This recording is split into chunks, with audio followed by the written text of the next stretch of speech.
NCP রাজনৈতিক অস্তিত্ব আজকে চ্যালেঞ্জের মুখে। পিটার হাস কি করছে না করছে বাদ দেন, দরকার নাই। কিন্তু আজকে যে ক্ষতিটা জনগণের দৃষ্টিতে, জনগণের সামনে এনসিপি কে দাঁড় করায় দেওয়া হলো, এখান থেকে এনসিপি উত্তরণ করবে কিভাবে? এনসিপি কিভাবে এখান থেকে সামনে এগিয়ে আসবে? এনসিপি শক্তি ছিল জনগণ, এনসিপি শক্তি ছিল বৈষম্য ছাত্র আন্দোলনের ছাত্র যুবকেরা, খেটে খাওয়া মানুষেরা, শ্রমিকেরা। আজকে তো তারা কেউ তাদের ডাকে আসতেছে না, তাদের ডাকে তারা আসে নাই। এখন আপনি বলেন এনসিপির শক্তিটা তো হেরে গেল, এনসিপির পাওয়ার সোর্স, সেই পাওয়ার সোর্সটা তো আজকে বিলীন হয়ে গেল। এবং এই চারজন নেতাকে বেকায়দায় ফেলে দিয়ে, তাদেরকে ট্র্যাপে ফেলে দিয়ে তাদেরকে ধ্বংস করে দেওয়া হলো। এই চারজন নেতার বক্তৃতা কি আর কেউ বাংলাদেশে শুনবে? দর্শক সালাম, শুভেচ্ছা রইল আপনাদের সাথে। আমি আতিক রহমান পূর্ণিয়া। দেশের আলোচিত খবর, 5 আগস্টের পর 5 আগস্ট ডক্টর মোহাম্মদ ইউনূস তিনি নির্বাচন ডিক্লেয়ার করেছেন, এটাই সবচেয়ে বড় খবর। তারপর 1 জুলাই ঘোষণা হয়েছে। আমাদের সঙ্গে আছেন বিশিষ্ট রাজনীতিবিদ এবং বাংলাদেশের রাজনীতির একজন আলোচিত পুরুষ, মেজর আখতারুজ্জামান। আমরা মেজর আখতারুজ্জামানকে আমাদের অনুষ্ঠানে স্বাগত জানাচ্ছি এবং আমাদের দর্শকদের পক্ষ থেকে আবারও কৃতজ্ঞতা। আমরা দেশের সবশেষ পরিস্থিতি নিয়ে আমরা যে নিউজ অ্যানালাইসিস, সেটাতে আমরা তাকে সবসময় সহযোগিতা পাচ্ছি। মেজর আখতারুজ্জামান রঞ্জন, আমি প্রথমেই, যেহেতু ইলেকশনটাই মেইন ফোকাস এখন, সেই ইলেকশনই থাকতে চাই। ইলেকশনের ডিক্লারেশন হয়েছে, বিভিন্ন রাজনৈতিক দল বিভিন্ন ভাবে সেটাকে রিয়েকশন দিয়েছে, মেইনলি বিএনপি স্বাগত জানিয়েছে। এবং আমরা সবশেষ দেখলাম যে জামাতে ইসলামীও ইলেকশনের ডিক্লারেশনকে তারা একেবারে কোনো উড়িয়ে দেয়নি। কিছু কিছু জায়গায় তাদের দ্বিমত আছে ভিন্ন বিষয়, কিন্তু ইলেকশন যে ডিক্লেয়ার হলো শেষ পর্যন্ত, আমি এই জায়গাটাই থাকতে চাই। অনেকে চ্যালেঞ্জের কথা বলছেন, প্রধান উপদেষ্টাও বলছেন কিছু কিছু চ্যালেঞ্জের বিষয় আছে। তিনি এটাকে উৎসব মুখর করার জন্য অনেকগুলো তার বক্তৃতায় কথা বলেছেন, এইভাবে উৎসব মুখর করতে চান। ইলেকশনের চ্যালেঞ্জ কি হতে যাচ্ছে? অনেকে মনে করেন যে ডিক্লেয়ার হলেও কি আবার না হয় কিনা। আপনি কিভাবে নিচ্ছেন এই নির্বাচন তারিখ ঘোষণাকে? ধন্যবাদ আতিক ভাই আপনাকে আমার এই অবস্থা, এই প্রশ্নটা করার জন্য। তো সবার আগে আপনাকে সালাম, সেই সঙ্গে আপনার ওখানে দর্শক শ্রোতাদেরকে জানাই আমার আন্তরিক সালাম, আসসালামু আলাইকুম। আশা করি যে যেখানে আছেন ভালো থাকবেন, সুখে থাকবেন, শান্তিতে থাকবেন। নির্বাচনের ঘোষণাটা করেছেন প্রধান উপদেষ্টা সাহেব, এটা অবশ্য অনেকের প্রত্যাশা ছিল যেটা উনি জুলাই ঘোষণার সঙ্গে এটাকে একসঙ্গে করে দিবেন, যাতে জনগণের সামনে ঘোষণাটা আসে, তাতে জনগণের তাৎক্ষণিক প্রতিক্রিয়াটা পাওয়া যায়। কিন্তু এটা নিয়েও সমস্যা ছিল, অনেকের মধ্যে একটা মিশ্র ধারণা ছিল যে সামাল দেওয়া যাবে কিনা, জনগণ যদি না মানতে চায় সামাল দেওয়া যাবে কিনা। যার ফলে উনি সেটাকে জাতির উদ্দেশ্যে ঘোষণায় নিয়ে গেলেন। সাধারণত যে কোনো জাতীয় দিবসের ঘোষণাটা হয় আগের দিন, কিন্তু এবার আমরা দেখলাম যে সারাদিন পালন করার পরে জাতীয় দিবসটা করা হলো, এবং সেটা 7টার সময় হয় জাতীয় সময়, 7টা থেকে 7:30 জাতীয় সময় ঘোষণা হয়। এবার 8:20 চলে গেল। যাই হোক, সবকিছু পরে সেই ঘোষণার মধ্যে যে একটি কথাই সবার এখন কানে বাজছে, সবাই সেটা গ্রহণ করেছে। বাকি কি বলেছেন না বলেছেন এই বক্তব্য নিয়ে এখন আর কারো কোনো চিন্তা নেই। তিনি অত্যন্ত পরিষ্কার ভাষায় বলে দিয়েছেন যে তিনি নির্বাচন কমিশনকে একটা চিঠি দিয়ে দিবেন, এবং চিঠি দেওয়ার পরে চিঠি দিয়ে বলে দিবেন নির্বাচনটি যেন আগামী রোজা, অর্থাৎ 2026 সনে রোজার আগে যেন নির্বাচনটা অনুষ্ঠিত হয়। রোজার আগে দেখতেছি আমরা 14ই আগস্ট, 14ই ফেব্রুয়ারি হবে, রোজার একদিন বা দুদিন আগে বা সম্ভাব্য সময়। তো অনেকে বলা বলি করতেছিল, আমরা গত 1 সপ্তাহ ধরে শুনছিলাম যে 8ই ফেব্রুয়ারি থেকে 14ই ফেব্রুয়ারির মধ্যে যে কোনো দিন, অর্থাৎ অনেকে সম্ভাব্য তারিখও বলে দিয়েছেন যে 12ই ফেব্রুয়ারি নির্বাচনটা হতে পারে। জি, এখন নির্বাচনে তো অনেক প্লেয়ার, অনেকে খেলতে হবে, অনেক খেলোয়াড়। স্বাভাবিকভাবে আমরা কালকে ঘোষণার সময় যেভাবে আমরা দেখলাম, আমাদের মহাসচিব সাহেবের যে বডি ল্যাঙ্গুয়েজ দেখলাম, উনি যেভাবে ওনার পাশে দাঁড়িয়েছেন এবং ওনার মাইকের খোঁজ খবর নিচ্ছিলেন, মাইকটা ঠিক মতো দাঁড়ায় আছে দেখছেন, তাতে বোঝা যাচ্ছিল যে এখানে একটা সহমর্মিত হয়ে গেছে। বিএনপি ওয়াজ ভেরি কনফিডেন্স, বিএনপির জন্য একটা ভালো কোনো ঘোষণা আসতেছে। যাই হোক, সেখানে বিএনপি 5 জন নিয়ে গিয়েছিল, হয়েছে, আলোচনা হয়েছে, বিএনপির প্রতিক্রিয়া আমরা ভালো দেখেছি, অর্থাৎ নির্বাচনটা সুষ্ঠু হবে বলে, এবং বিএনপি স্বাগত জানিয়েছে। কিন্তু এই নির্বাচনে সবচেয়ে বড় প্লেয়ার হলো 2 জন, একটি হলো এনসিপি, আরেকটি হলো জামাত জামাত ইসলাম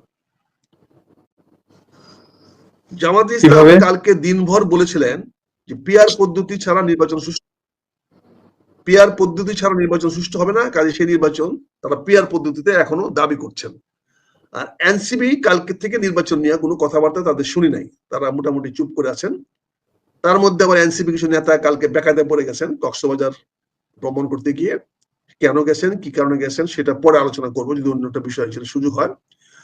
তবে এখানে নির্বাচনটাকে নিয়ে এখন যে তবে আমি একটু যোগ করি, এনসিপির একটা সাবধানী প্রতিক্রিয়াও আছে যে হ্যাঁ নির্বাচন তো হবে, সংস্কার এবং বিচার আগে, এরকম একটা সাবধানী প্রতিক্রিয়া আছে দেখলাম। তারা প্রেস কনফারেন্স করেছে, একটা প্রেস কনফারেন্স করেছে, কিন্তু এখন তো নির্বাচনের ব্যাপারে বা বাংলাদেশের জি রাজনীতিতে আপাতত কেন জানি না, কথা শুনতে খারাপ লাগতে পারে, এনসিপি কিন্তু অপ্রাসঙ্গিক হয়ে যাচ্ছে।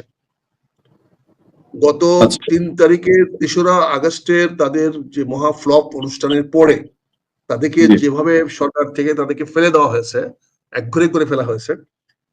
তারপরে 5ই আগস্টে 4 জন নেতাকে কক্সবাজারে নিয়ে যাওয়া যে নাটকটা করা হয়েছে, পিটার হাসির সঙ্গে কথা হোক বা না হোক, আলোচনা হোক বা না হোক, কিন্তু তাদের কক্সবাজারে যাওয়া উদ্দেশ্যটা জনগণের সামনে পরিষ্কার করতে তারা পারে নাই, এবং পরিষ্কার না করা পর্যন্ত বাংলাদেশের রাজনীতিতে তাদের অবস্থান এখন প্রায় 0 পর্যায়ে চলে গেছে।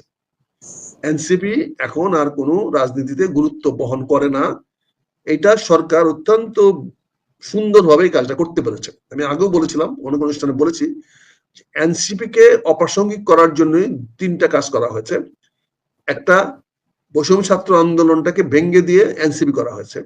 তার মানে প্রথমে বৈষম্য ছাত্র আন্দোলনকে বিলুপ্ত করে দেওয়া হলো। দ্বিতীয়, এনসিপি কে দিয়ে সারা বাংলাদেশে ঘুরায় নিয়ে এসে 3 অগস্টে একটা ফ্লপ অনুষ্ঠান করে তাদের অবস্থানটাকে নড়বড়ে করে দেওয়া হলো। তারপরে 5ই আগস্টে আমাদের 4 নেতার বা 5 নেতার কক্সবাজারে একটা শর্ট ট্রিপ, এবং সেই শর্ট ট্রিপটা একটা 5 স্টার হোটেলে গিয়ে থাকার, এবং বুর্জুয়া পলিটিক্সের যে তারা অংশ হয়ে গেছে, এটি প্রমাণ করে। মানুষ কিন্তু এনসিপি কে বুর্জুয়া রাজনীতির পালক বা ধারক হোক এটা চায় না। তারা চেয়েছিল যে এনসিপি হবে বাংলাদেশের সাধারণ মানুষের, খেটে খাওয়া মানুষের প্রতিনিধি। তারা জনগণের কথা বলবে, সাধারণ মানুষের কথা বলবে, সাধারণ মানুষের অধিকারের কথা বলবে। তারা যে 5 স্টার হোটেলে গিয়ে থাকবে এবং সেখানে তাদের জন্য হোটেল বুকিং থাকবে, এটা তো কেউ আশা করে নাই। তারপরে এই সরকার তাদের সহজ হিসাব তো তবে যোগ করি, সহজ হিসাব তো দেখছি যে এত টাকা, মানে দেখেন ফ্লাইটে যাওয়া আসা, তারপর কক্সবাজারের সবচেয়ে দামি এক্সপেন্সিভ, এত টাকা এই অল্প সময়ে। 1 বছর আগেও তো মানি ব্যাগে টাকা থাকতো না, পাঞ্জাবি পড়তেন আমাদের মতন 200, 500, 1000 টাকা দামি। তো এগুলো তো নিশ্চয়ই একটা দিক, মানুষের চোখে তো নিশ্চয়ই পড়ে এগুলা না, দিক। এটা তো পড়েছে, এবং সবচেয়ে যে ক্ষতিটা করেছে সরকার যেভাবে আজকে প্রকাশ হয়ে গেছে, আপনারা দেখেন পত্রপত্রিকা দেখছি, আমরা তো জানি না সত্য মিথ্যা, আমরা দেখলাম যে আমাদের আইজিপি সাহেবের স্ত্রীও নেমে গেছে তাদের সঙ্গে, এবং কক্সবাজার এসপি কে ফোন করে তাদের প্রোটোকল দেওয়ার জন্য এসপি আইজি সাহেবের স্ত্রী বলে দিয়েছেন। এখন তাহলে তো শেখ হাসিনার স্টাইলি রাষ্ট্র চলতেছে, শেখ হাসিনার স্টাইলি এখন আইজিবি এবং স্ত্রীরাও এখন মাঠে নেমে গেছে।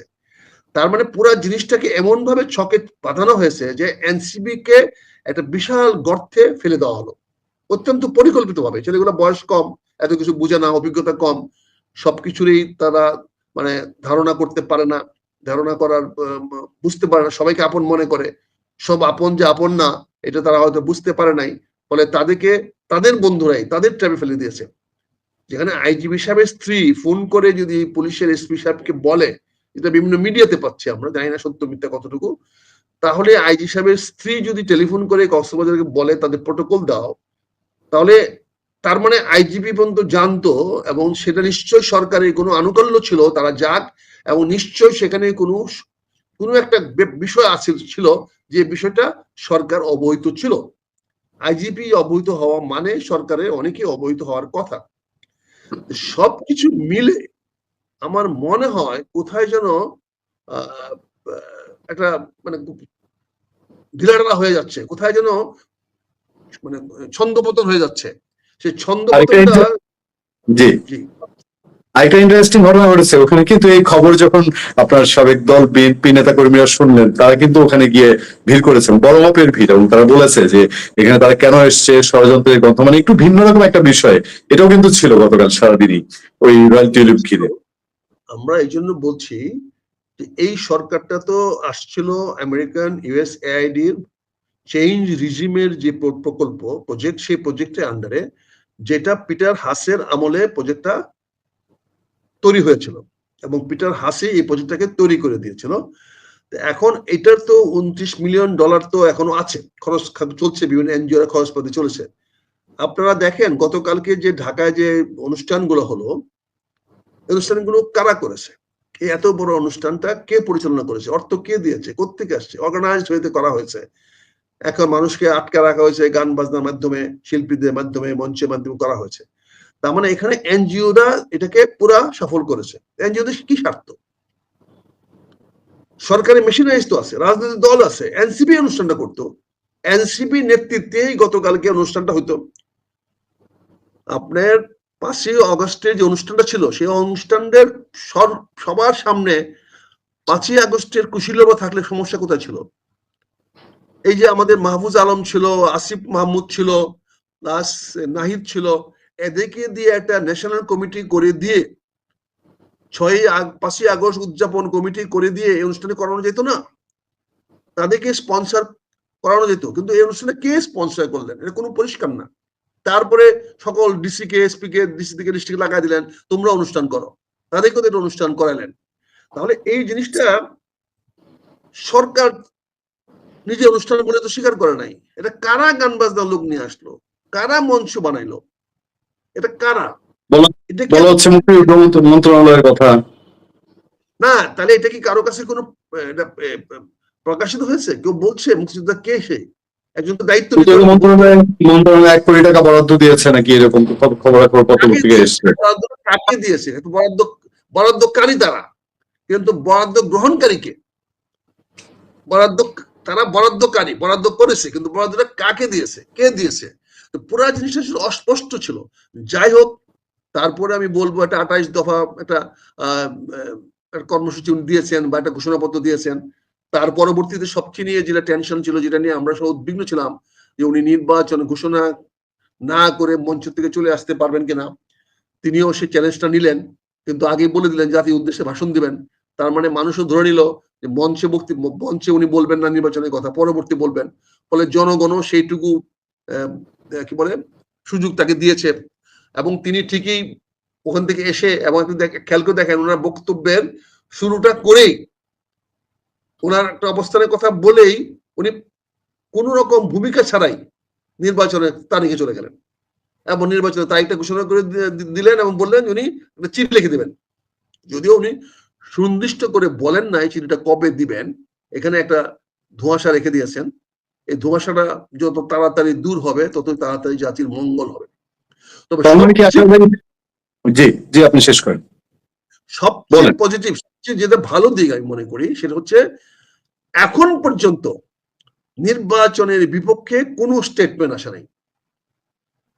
নির্বাচন মানি না, বা নির্বাচন হতে দিব না, বা এই শর্ত ছাড়া নির্বাচন হবে না, এই ধরনের কোনো প্রতিবাদ কোন রাজনৈতিক দল থেকে এখন পর্যন্ত আসে নাই। এটা আমি মনে করি ডক্টর ইউনূস সাহেবের একটা নিদারুণ, একটা বিশাল একটা সফলতা। উনি জাতিকে অন্তকে সন্তুষ্ট করতে পেরেছেন। উনি নির্বাচনের তারিখটা, রোডম্যাপটা দিয়ে জাতির বৃহত্তর অংশকে শুধু নয়, সমগ্র জাতিকে শান্ত করতে পেরেছেন। এবং আজকে দেখেন বাংলাদেশের এই গত 1 বছরের মধ্যে সবচেয়ে শান্ত পরিবেশ আজকে। আজকে কিন্তু কোনো দাবি দেওয়া নাই, আজকে কিন্তু রাস্তাতে কোনো ব্লক নাই। আজকে 6ই আগস্ট একমাত্র বিএনপির বিজয় অনুষ্ঠান ছাড়া কারো কোনো দাবি দেওয়ার কোনো কিছু নাই, যে মানি না নির্বাচন, নির্বাচন মানি না, এই নির্বাচনে হবে না, অর্থাৎ নির্বাচনের বিপক্ষে আজকে কোনো রকম রা নাই, কোনো শব্দ নাই। তাতে মানুষ প্রধান নির্বাচন কমিশনার কিন্তু অলরেডি বলে দিয়েছেন যে ফেব্রুয়ারির প্রথমার্ধে নির্বাচনের জন্য তারা প্রস্তুতি শুরু করবেন কালকে থেকেই। না না, প্রধান উপদেষ্টা বলে দিয়েছেন উনি চিঠি দিবেন, চিঠি পাইলে পরে প্রধান নির্বাচন কমিশনার চিঠি পাইলে পরে ওনারা, হ্যাঁ, প্রধান নির্বাচন কমিশনার সাহেব বলেছেন যে আমরা ইতিমধ্যে প্রস্তুতি নিয়ে রেখেছি এবং অপেক্ষা করতেছি, ওনার চিঠি পেয়ে গেলে আমরা বাকি প্রস্তুতিগুলো নিয়ে ফেলবো। একদমই। আপনি যে প্রসঙ্গটা ছিলেন যে তাহলে কি আমরা ধরে নিব যে খেলোয়াড়রা, মেইন খেলোয়াড় যারা, তারা ইচ্ছাকৃত ভাবে এনসিপি কে এখন মানে তাদের খেলা শেষ, মানে এনসিপি প্রয়োজন শেষ, ইউজ শেষ, তাকে এখন ডুবিয়ে দিচ্ছে? ব্যাপারটা কি অনেকটা এইরকম বলা যেতে পারে, নাকি এনসিপি নেতৃবৃন্দের ভুল, তাদের লোভ, তাদের অর্থ লিপ্সা, তাদের এই বিরুদ্ধে চাঁদাবাজির অভিযোগ, এইগুলা মেইন কারণ তাদের ডুবার? কোনটা মনে করেন আপনি? দেখেন এখানে জিনিসটা হলো কি, আপনি ইউএসএআইডির রিজিম চেঞ্জের ফান্ডে কত যখন আসলো, তার মানে তাহলে তো এনসিপি তো কুশীলব না, বাংলাদেশের রাজনীতিবিদরা কুশীলব না। শেখ হাসিনাকে ক্ষমতা থেকে সরানো বাংলাদেশের কোন রাজনৈতিক ইস্যু না। বিএনপি রাজপথে আন্দোলন করতেছিল, কিন্তু রিজিম চেঞ্জের মতো একটা আন্দোলন তারা তো তুলে ধরে নাই, তারা তো সরকারের পদত্যাগ চায় নাই, তারা সুষ্ঠু নির্বাচন চেয়েছে, নির্বাচনের দাবিতে আন্দোলন করেছে। কিন্তু চেঞ্জ রিজিয়মটা তো পরিকল্পনা করা হয়েছে আমেরিকান এমবাসি বা ইউএস এড থেকে, মার্কিন সরকারের, বাইডেন সরকারের প্রত্যক্ষ অনুমোদন নিয়ে। তো বাইডেন সরকার এখানে আমাদেরকে বিভিন্ন লোকদেরকে ভাড়া করেছে এনজিওর মাধ্যমে, এখানে বিভিন্ন এনজিওর মাধ্যমে, কিছু সংবাদকর্মীর মাধ্যমে, কিছু অ্যাক্টিভিস্ট যারা আছে, যারা মানবতার অ্যাক্টিভিস্ট করে বা রাজনীতি অ্যাক্টিভিস্ট করে, যেমন ধরেন মানবতার পাশে বা হিউম্যান রাইটস আছে, বা ওই যে শহীদুল আলম বা শরীফুল আলম, এদের যে বিভিন্ন সংগঠনগুলো ছিল, গুম খুনের যে বিরুদ্ধে যারা ছিল, এই সমস্ত লোকদেরকে দিয়ে তারা বিভিন্ন জায়গাতে রিক্রুট করে তারা রিজিয়ম চেঞ্জের একটা পার্টি বানিয়েছে। তাদেরকে তো ওনারা বলে নাই তোমাদেরকে আমরা ক্ষমতায় বসাবো, তোমাদেরকে আমরা হায়ার করেছি, তোমাদেরকে আমরা অর্থ দিয়ে, বৃত্ত দিয়ে, সকল দিয়ে দিব, প্রোটেকশন দিব, তোমরা রিজিয়ম চেঞ্জ করায় দেবা। এখন বোঝা গেল যে রিজিয়ম চেঞ্জ করার জন্য তাদেরকে নিয়োজিত করা হয়েছিল, নতুন একটা রিজিয়ম প্রতিষ্ঠা করার জন্য নয়। এবং এখান থেকে দেখা গেল যে এনসিপি হয়ে যাওয়ার কারণে এটা প্রকাশ পেয়ে গেল যে তারা নতুন রিজিয়ম চাচ্ছে, নতুন রিজিম চাচ্ছে, তারা নতুন শাসন ক্ষমতা চাচ্ছে, নতুন বন্দোবস্ত চাচ্ছে। কিন্তু ইউএসএআইডির চেঞ্জ রিজিউমের মধ্যে নতুন বন্দোবস্তের কোনো সুযোগ তো ছিল না, থাকতে পারে না। কারণ আমেরিকান গভর্নমেন্ট কখনোই বাংলাদেশে নতুন রিজিউম তৈরি করতে পারবে না, হয়তো পরোক্ষভাবে বিভিন্ন ষড়যন্ত্রের মাধ্যমে রিজিউম চেঞ্জ করতে পারবে, যেমন ইরাকে করেছে, আফগানিস্তানে করেছিল, লিবিয়াতে করেছিল, টিউনিশিয়াতে করেছিল, সব অনেক জায়গায় করেছে, ইভেন কি হুসনি মুবারককে সরিয়েছিল ইজিপ্ট থেকে। কিন্তু রিজিউম তো তারা নিয়ে আসতে পারে নাই, তাদের অনুগত কোনো রিজিউম তারা করতে পারে না। একমাত্র ইজিপ্টে তারা সামরিক বাহিনীকে দিয়া এখনো ক্ষমতাটা টিকিয়ে রাখছে, তাদের নিয়ন্ত্রণ রাখছে। আফগানিস্তানেও কিন্তু তারা পরাজিত হয়ে পলায়া চলে আসছে সমস্ত লোকজন নিয়ে, সেখানেও যারা আসছে তারাও কিন্তু এখন প্রো আমেরিকান না, তারাও কিন্তু এখন ইভেন 100% প্রো ইসলামিকও না, তারা একটা মিশ্র ভাবে এখন দেশটা শাসন করার চেষ্টা করতেছে। তার মানে বাংলাদেশেও এই রিজিম চেঞ্জের পরে এনসিপি জাতীয় একটা রাজনৈতিক দল গঠন করবে, এইটা মনে হয় রিগান মানে বর্তমান ট্রাম্প সরকারের এজেন্ডার মধ্যে নাই। আর অতীতের বাইডেন সরকারেরও ছিল কিনা আমি জানি না, তবে ট্রাম্প সরকারের যে নাই তার প্রতিফলন আমরা ইতিমধ্যে অনেক দেখতে পেয়েছি। এবং চার্লস দ্য অ্যাফেয়ার দেখা করে গেলেন কদিন আগে, চার্লস দ্য অ্যাফেয়ার দেখা করার পরে কি হচ্ছে, আজকে পিটার হাস তার এই মুভমেন্টটা ডিসক্লোজ হয়ে গেল কেন, আনার্থ হয়ে গেল কেন? পিটার হার্সের এই খবরটা তো, এটা তো এরা চারজন গিয়েছে কক্সবাজারে, বুঝলাম, কিন্তু চারজনের সঙ্গে পিটার হাসের সম্পর্কটা কেমন তৈরি হলো, এই পয়েন্টটা কেন আসলো? তার মানে এটা ভিতর থেকে কেউ প্রকাশ করেছে, এটা যারা ভিতরে কুশীলব, এটা হয় আমেরিকান এমবাসি বা আমেরিকান কর্তৃপক্ষের মধ্যে থেকে হোক, বাংলাদেশের কর্তৃপক্ষ থেকে হোক, বা আন্তর্জাতিক গোয়েন্দা সংস্থাগুলো হোক, কেউ না কেউ ভিতর থেকে এটাকে করে দিচ্ছে। আপনি ধরেন, সিম্পলি ধরেন, 4জন নেতা 5জন নেতা কক্সবাজারে গেছেন, খুব অন্যায় কাজ করেছেন, কক্সবাজার তারা গেছেন, কেন 5ই আগস্ট কক্সবাজার যাবে? গেছেন, গিয়ে তারা ঘুরছেন, ফুর্তি করছেন, 2 ঘন্টা চানাচুর খাইছেন, খাই আবার বিকালে চলে আসছেন, এটা একটা অপরাধ ধরলাম। কিন্তু পিটার হাস কেন আসলো এখানে? পিটার হাসের নামটা কেন আসলো এখানে? পিটার হাসকে তো কেউ ওখানে ট্র্যাক করা হয় নাই, তার সঙ্গে তো কানেক্ট করা হয় নাই। তাহলে পিটার হাসকে কানেক্ট করে দেওয়ার অর্থ কি হলো? পিটার হাস এখন যে কাজটা করতেছে, সে চট্টগ্রাম বন্দর, কক্সবাজার বন্দর এবং সন্দ্বীপ নিয়ে, কি বলে ওই যে সেন্ট মার্টিন নিয়ে সে কাজ করতেছে। এবং মানবিক করিডোর তৈরি করার জন্য যে মিশনটা চলতেছে জাতিসংঘের, সে মিশনের সে কোঅর্ডিনেটর, ইনডাইরেক্টলি ডাইরেক্টলি সে এখানে মেইন প্লেয়ার ওটার মধ্যে। তাহলে পিটার হাসের এই কাজগুলাকে এক্সপোজ করা দরকার বলে কোন একটা কর্তৃপক্ষ মনে করেছে।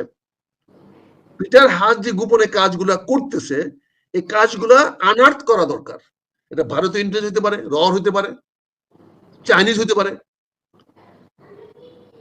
রাশিয়ান হতে পারে, তারপরে ইসরায়েলি হতে পারে, সিআইএর হতে পারে। যেহেতু ট্রাম্প প্রশাসন এই পিটার হাসের সঙ্গে নাই, তো সিআইএ এটা ডিসক্লোজ করে দিতে পারে যে পিটার হাসের মুভমেন্ট গুলাকে, পিটার হাসের কাজগুলাকে আমেরিকানরা হয়তো আর মেনে নিচ্ছে না।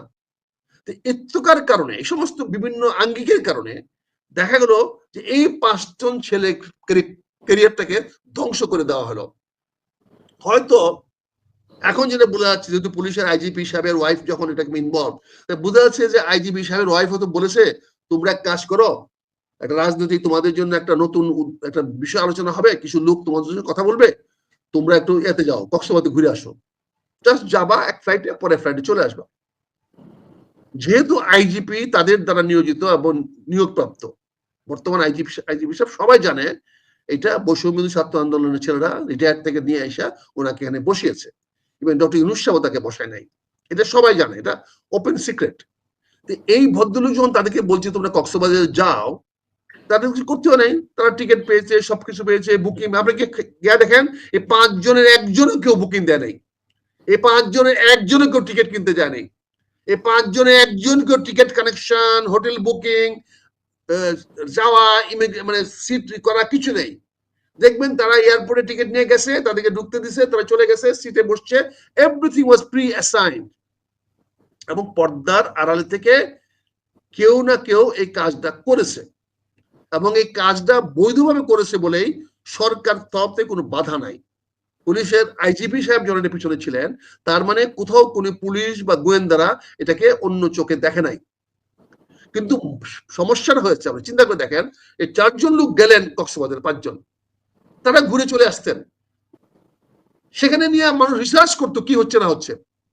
এখন বলা হচ্ছে পিটার হাস বাংলাদেশে নাই, পিটার হাস কক্সবাজার যায় নাই, পিটার হাস নামে কেউ বুকিং দেয় নাই।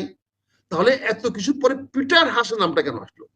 এবং পিটার হাসের নামটা আসার কারণে সবচেয়ে বেশি ক্ষতিকার হলো এই 5 নেতার, এবং এই 5 নেতার ক্ষতির কারণে প্রচন্ড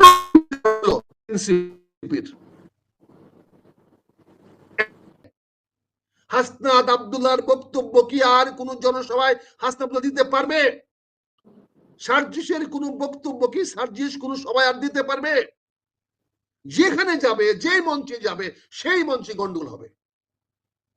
এটা নিশ্চয়ই কেউ চেয়েছে, নিশ্চয়ই কেউ পরিকল্পনা করেছে, নিশ্চয়ই এইভাবে তাদেরকে ধ্বংস করে দেওয়া হয়েছে। This is call political game. এই পলিটিক্যাল গেমটা যারা করেছে তারা অনেক গভীর জলের মানুষ, তারা অনেক। আমি আপনার বক্তব্য থেকে যা বুঝতে পারছি যে এনসিপির কফিনের শেষ প্যারেক পড়া শুরু হয়েছে হয়তো। এখন যে সিচুয়েশন, এই 5 নেতা নিয়ে দেখলাম যে আজকে তাদেরকে শোকজ করেছে তাদের দল, এটা আমার কাছে মনে হচ্ছে এটা একটা আইওয়াস। আমি এটা নিয়ে আলাদা আলোচনা করব।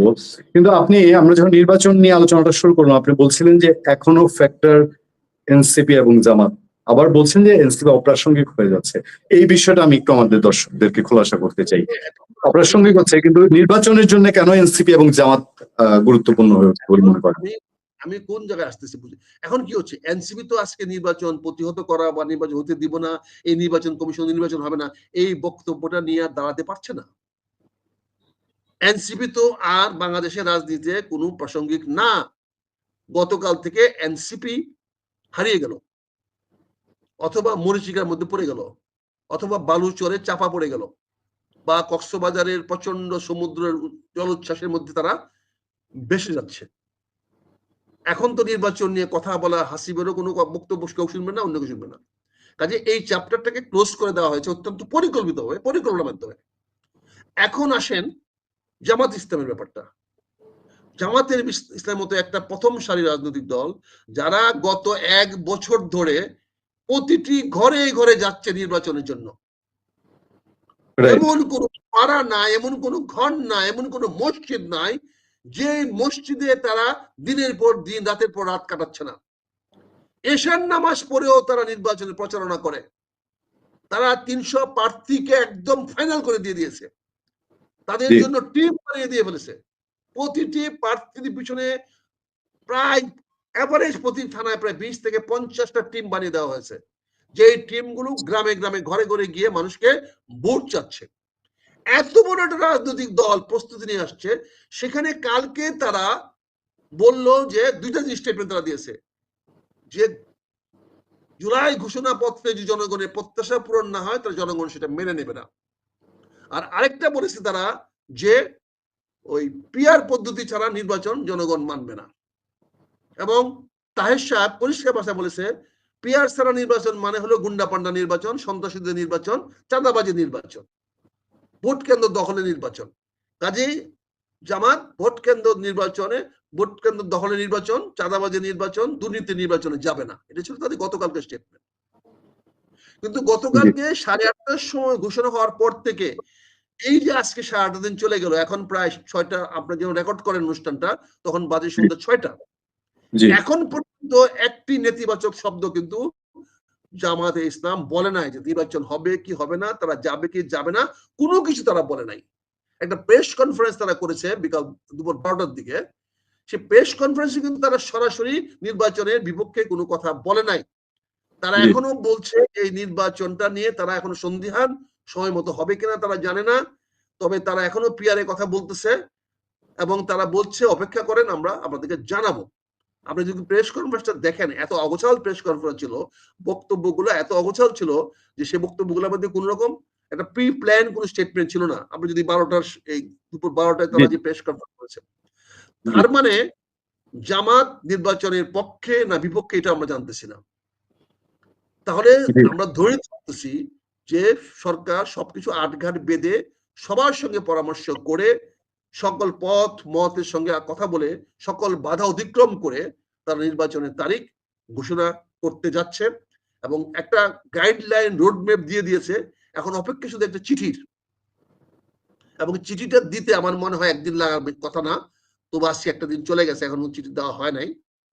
যদি আগামীকালকে একটি মতো ওয়ার্কিং ডে আছে, এই ওয়ার্কিং ডে তো চিঠিটা না দেয়, তাহলে স্বাভাবিকভাবে ঘরপোড়া গরু আমরা সিঁদুরে মেঘ দেখলে ভয় পাই, তখন বাধ্য হবো হয়তো চিন্তা করতে, দুশ্চিন্তা করতে বাধ্য হব যে আজও কেন বৃহস্পতিবারের মধ্যেও চিঠিটা উনি কেন দিলেন না। তো আমার দৃঢ় বিশ্বাস উনি হয়তো দিয়ে দিবেন। এটা আমার অযথা দুশ্চিন্তা হতে পারে, এটা অযথা আমার মানে এক্সট্রা হাইপার টেনশন। অনেকেই ভাবেন, অনেকেই তো অনেক আস্থা রাখতে পারছেন না। তবে আমি অনুষ্ঠানটা এসে জি অনেকে একটা হাইপার টেনশনে ভুগতে পারি, উচ্চ রক্তচাপ যারা আছে তারা তাড়াতাড়ি অধৈর্য হয়ে যায়, হয়তো এটা হইতে পারে। আমার তো বেশি রক্তচাপ এমনি উচ্চ, আপনি জানেন যে আমি খুব তাড়াতাড়ি মানে হাইপার টেনশন। আচ্ছা, আমরা প্রায় শেষ প্রান্তে। আমি প্রত্যাশা করি আগামীকালকের মধ্যে হয়তো সুরাহা হয়ে যাবে, নির্বাচনের দিনক্ষণ ঠিক হয়ে যাবে, নির্বাচন কমিশন কাজ শুরু হয়ে যাবে। আমার মনে হয় ডক্টর ইউনূস সাহেব যে বলিষ্ঠ পদক্ষেপ নিয়েছেন নির্বাচনের জন্য, এটা একটা দারুণ সাহসী পদক্ষেপ নিয়েছেন এবং এটার জন্য উনি মূল্যায়িত হবেন। জনগণ ওনার পাশে থাকবে। একটা জিনিস দেখেন, এখন পর্যন্ত কিন্তু সারা বাংলাদেশে মানুষের কাছে এখনো তিনি গ্রহণযোগ্য। ডক্টর ইউনূস কিন্তু এখনো পথ ছিল। আপনি সবশেষ আমাদের অনুষ্ঠানে আহ্বান জানিয়েছেন যে মানে নির্বাচনটা দিলে বাঁচবে। হ্যাঁ, ওনার তো আর পথ নাই। উনি নির্বাচন না দিলে তো উনি বেইজ্জতি হওয়ার সম্ভাবনা বেশি, তার মান।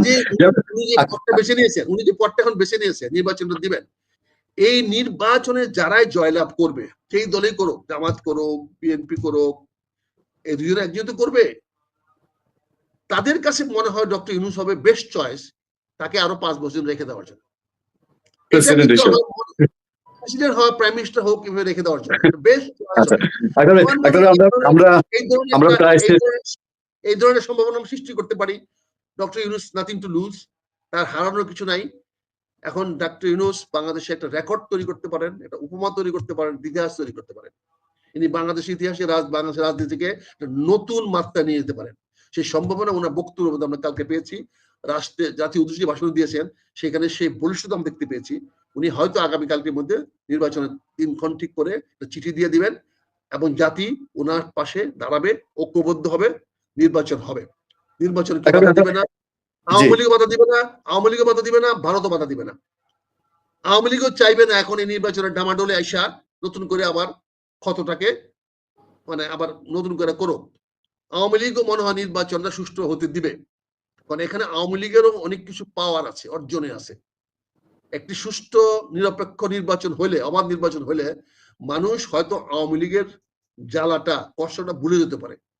এটা একটা সুযোগ তৈরি হতে পারে আওয়ামী লীগের জন্য। আর এখানে যদি আসলে নির্বাচনে যায়, তাহলে প্রশাসনকে নামাইতে হলে প্রশাসনের রিকনসিলিয়েশন লাগবে। প্রশাসনের সবাইকে কনফিডেন্স দিতে হবে। প্রশাসনকে এখন আওয়ামী লীগকরণ, এই দলীয়করণ না করে সবাইকে রাষ্ট্রীয়করণ করতে হবে, রাষ্ট্রের জন্য আনতে হবে। এখানে আওয়ামী লীগের পক্ষের যে শক্তিগুলো ছিল, প্রশাসনে বলেন, পুলিশে বলেন, সেনাবাহিনীতে বলেন, বিমান বাহিনীতে বলেন, বিভিন্ন গোয়েন্দা সংস্থায় বলেন, ব্যবসায় বলেন, যেখানে যেখানে ছিল আওয়ামী লীগের পক্ষের লোকেরা, তারা যদি রিকনসিলিয়েশনের একটা সুযোগ পায়, তাদেরকে যদি পুনর্বাসনের সুযোগ দেন, আমার মনে হয় সরকারি কর্মকর্তা কর্মচারীরা, সেনাবাহিনীর লোকেরা, বিমান বাহিনীর লোকেরা, ব্যবসায়ীরা, তারা নতুন একটা পথ নিবে। তারাও হয়তো এই সরকারের সঙ্গে সহযোগিতা করতে আগায় আসবে এবং নির্বাচনকে সর্বাত্মক সহযোগিতা করতে হয়তো এই দেশের সকল মানুষ আবার এসে এক কাতার দাঁড়িয়ে যাবে। সেখানে আওয়ামী লীগেরও হারানোর কিছু নাই, বরং আওয়ামী লীগের আমরা শেষ প্রান্তে আমি ছোট্ট দুইটা বিষয় শুধু জানবো অল্প অল্প সময়ের মধ্যে। একটা খুব গুরুত্বপূর্ণ ইস্যু, আমরা আপনি এনসিপিটা গুরুত্বপূর্ণ অবশ্যই, আরেকটা গুরুত্বপূর্ণ ইস্যু রয়ে গেছে, তার আগে ফাঁকে জানবো নির্বাচনের ডামাডোল। আগে আপনি একটা জানিয়েছেন, আপনারা তো দীর্ঘ সময় আপনি এখন রাজনীতিবিদ, সেনা জীবন ছেড়ে এসেছেন অনেক আগে, এই নির্বাচনটা করছেন কিনা আপনি, মেজর আখতারুজ্জামান রঞ্জন কি প্রতিদ্বন্দ্বিতা করছে কিনা তার নিজ আসনে, নাম্বার ওয়ান। নাম্বার টু হচ্ছে জুলাই ঘোষণাটা কেমন দেখলেন আপনি? মুক্তিযুদ্ধের পক্ষের, মুক্তিযুদ্ধের সিপাহী, মুক্তিযুদ্ধের লড়াকু মানুষ, এই যে একটা ঘোষণা হলো এবং মুক্তিযুদ্ধের যিনি নায়ক বঙ্গবন্ধু শেখ মুজিবুর রহমান, তার চিহ্ন টিহ্ন নাই, এই ওভারঅল দিক থেকে জুলাই ঘোষণা নিয়ে আমরা আমরা আমাদের মতামত জানিয়েছি যে হ্যাঁ ঠিক আছে, মোটামুটি এজ এন এভারেজ এটা একটা পলিটিক্যাল দিক থেকে একটা করা হয়েছে। আওয়ামী লীগের বিরুদ্ধে কিস্তি খেউর আছে, তাদের বিরুদ্ধে তাদের পিন্ডি চটকানো হয়েছে, পিন্ডি চটকানোর মতো ঘটনাও কিছু আছে, কিন্তু এই মহা অপেক্ষার পর এই জুলাই ঘোষণা, এটা কিভাবে দেখলেন? আর আপনাকে কি নির্বাচনের মাঠে লড়াই করতে দেখছি কিনা, যেহেতু নির্বাচন ঘোষণা হয়েছে? আমি প্রথমে আপনার জুলাই ঘোষণাপত্র নিয়ে কথা বলি। জুলাই ঘোষণাপত্রের উপরে আমি আমার আজকে ফেসবুকে আমি একটা লেখা দিয়েছি। ফেসবুকে যদি আমার নাম যান, বাংলা লেখা আছে মেজর অব আক্তার, মেজর অব আক্তার, এই নামে ফেসবুকে দেখতে পারবেন। আমি আক্তার বচন 158 নামে আমি একটা বক্তব্য দিয়েছি। সেখানে আমি এই ওনার বক্তব্যকে দুইটা ভাগে বিভক্ত করেছি। আমি একটি বক্তব্য বলেছি, 5টি এখানে গুড পয়েন্ট আমি ওনাকে হাইলাইট করেছি, আর 5টি আমি আশঙ্কার কথা বলেছি। আপনার কাছে সময় থাকে তো আমি পড়ে শোনাতে পারি, কি বলেন? সময় আছে কি একটু আপনার? সংক্ষেপে বলতে হয়, আমরা তো মোটামুটি অনুষ্ঠানটা 35 মিনিটস ক্রস করলাম। জি আচ্ছা, আর 5 মিনিট নেন। আমি জি। যেটা বলেছি সেটা হচ্ছে জুলাই ঘোষণাপত্র আশাবাদ ও শঙ্কার সন্ধিক্ষণে আমার কিছু ভাবনা। 5ই আগস্ট 2025 রাজধানীর মানিক মিয়া অ্যাভিনিউতে অন্তর্বর্তী সরকারের প্রধান উপদেষ্টা অধ্যাপক মোহাম্মদ ইউনূস যে জুলাই ঘোষণাপত্র পাঠ করলেন, তা নিঃসন্দেহে আমাদের রাজনৈতিক ইতিহাসের এক নতুন অধ্যায়ের সূচনা। এই ঘোষণাপত্র 2024 সালের জুলাইয়ের গণ অভ্যুত্থানকে রাষ্ট্রীয় সাংবিধানিক স্বীকৃতি দেওয়ার প্রস্তাব নিয়ে এসেছে। এটি যুগান্তকারী দলিল হিসাবে এটি যেমন নতুন আশার জন্ম দিয়েছে, তেমনি কিছু গুরুতর প্রশ্ন সামনে এনেছে। আমি দলিলটি পড়ে কিছু ব্যক্তিগত পর্যবেক্ষণ ভাবনা কথা শেয়ার করতে চাই, যা হয়তো অনেকেই সাথে মিলে যাবে, আবার ভিন্ন হতে পারে।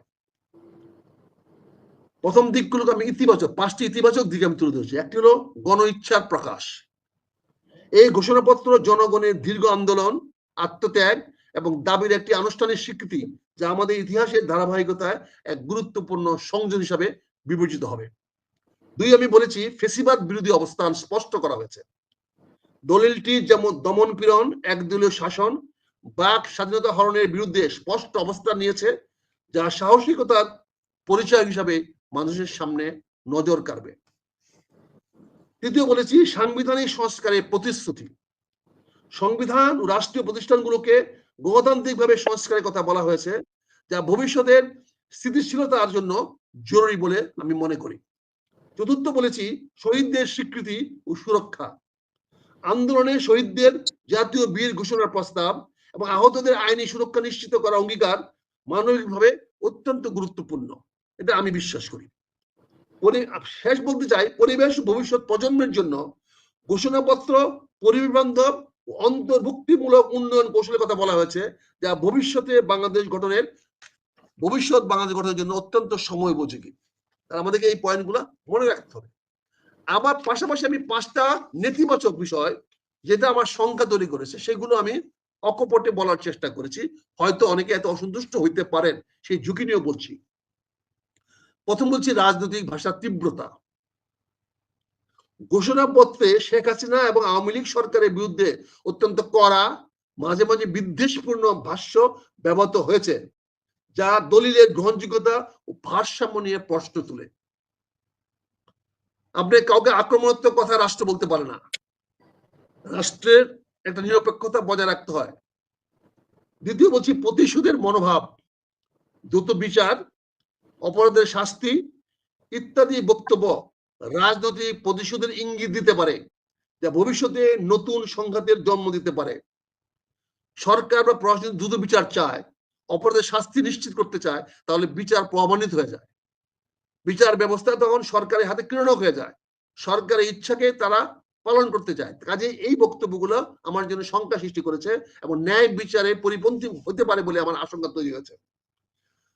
বাস্তবায়ন রূপরেখা অনুপস্থিত। ঘোষিত পরিবর্তনগুলি কিভাবে ঘটবে, কে এর দায়িত্ব নেবে, এই প্রশ্নের উত্তর স্পষ্ট নয়। চতুর্থ বলছি আন্তর্জাতিক সম্পর্কের সম্ভাব্য জটিলতা। বিদেশি শক্তির বিরুদ্ধে অভিযোগ তোলা হয়েছে, যা কূটনৈতিকভাবে বাংলাদেশকে চাপে ফেলতে পারে। কারণ আপনি বিদেশি বলতে কোনো নির্দিষ্ট করেন না, বাংলাদেশ ছাড়া বাকি সবাই বিদেশি। আপনি ঢালাওভাবে বিদেশি থেকে অপবাদ দিয়েছেন এবং বলছেন যারা প্রভুত্ব করতে চায় বাংলাদেশের উপরে, এরকম বলেছেন। প্রভুত্ব তো সবাই করতে চায়, গ্রেট ব্রিটেন করতে, ইংল্যান্ডও করতে চায়, আমেরিকা করতে চায়, সৌদি আরবও করতে চায়। কার বিরুদ্ধে আপনি বলেছেন? পরিষ্কার করতে হবে। এটা আগামী দিনে কূটনৈতিক সম্পর্কের মধ্যে একটা নেতিবাচক প্রভাব ফেলতে পারে। পঞ্চম যেটা বলছি আইনগত বৈধতা ও গ্রহণযোগ্যতা।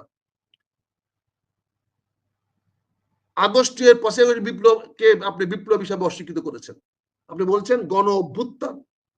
জি, গণ অভ্যুত্থানের পর গঠিত সরকার এবং এই ঘোষণাপত্রের আন্তর্জাতিক আইনি বৈধতা এখনো প্রশ্ন সাপেক্ষ। আপনি গণ অভ্যুত্থানকে আইনি ভিত্তি দিতে পারেন না। অভ্যুত্থানে কোনো আইনি ভিত্তি হয় না, বিপ্লবের হয়। বিপ্লব ইটসেলফ ইজ আইন। বিপ্লব নিজে সংবিধান। বিপ্লব আইনের কর্তা হতে পারে। আপনি এটাকে বিপ্লব না বলে আপনি বলছেন গণ অভ্যুত্থান, যেটা আমার বিপ্লবকে অবমূল্যায়িত করা হয়েছে, টু মোর এক্সটেন্ট অপমানিত করা হয়েছে। এটা মানুষের সামনে আগামী দিনে হয়তো দায়ভার মাননীয় প্রধান উপদেষ্টা ডক্টর ইউনূস সাহেবের কাঁধে উঠতে পারে, মানুষকে অন্য কেউ ফিঙ্গার দিতে পারে। পরিশেষে পরিষ্কার করে বলতে চাই, আমার চোখে জুলাই ঘোষণাপত্র শুধু রাজনৈতিক বিবৃতি নয়, বরং এটি একটি আশা ও আতঙ্কের মিশ্র দলিল। একদিকে গণতন্ত্র, ন্যায় বিচার, বৈষম্যহীন সমাজ গঠনের অঙ্গীকার, অন্যদিকে অতীতের দমন পীড়ন প্রতিরোধ করতে গিয়ে নতুন অস্থিরতা বা প্রতিশোধের চক্র তৈরি না হয়, সেই দিকেও সতর্ক থাকতে হবে। সুস্থ রাজনৈতিক পরিবেশ, সংলাপ, জবাবদিহিতা এবং সর্বোপরি জনগণের প্রতি শ্রদ্ধা, এই 4টি জিনিসের মাধ্যমে হয়তো এই ঘোষণাপত্রের বাস্তবতা পাবে। আমরা যারা গণতান্ত্রিক বাংলাদেশ চাই, তা নিশ্চয়ই চাইবো এই ঘোষণাপত্র হোক পূর্ণ গঠনের পথ নির্দেশক এবং কোনো অবস্থাতে যা যেন প্রতিশোধমূলক না হয়। প্রতিশোধ জন্ম দেয় হিংসার জন্ম দেয়, সহিংসতা জন্ম দেয়। আমাদেরকে এইগুলা খেয়াল রাখতে হবে। কাজে আমি আমার এই বক্তব্যগুলা অত্যন্ত স্পষ্টভাবে আমি দিয়েছি এবং আমি মনে করি এই 5টি বিষয়ের উপরে গুড পয়েন্ট এন্ড ব্যাড পয়েন্টের উপরে আপনারা দেখেন, কথা বলেন, আলোচনা করেন। এর মধ্যে আরো অনেকে বাড়াতে পারেন, কমাতে পারেন, কিন্তু আমার মনে হয় আমার একটা স্পষ্ট ধারণা হয়েছে যেটা আমি আপনার সামনে দিয়েছি। আগ্রহ আছেই নিশ্চিতভাবেই নির্বাচনে অংশগ্রহণ করবেন। দেখেন, আমাকে লুবি হতে বলেন কেন? আমার বয়স তো 74। জি, এখন তো নির্বাচন করার বয়স আমার নাই। এখন নতুন প্রজন্মকে আমি সহযোগিতা করবো। I want to be coach. আমি একজন পলিটিক্যাল কোচ হতে চাই।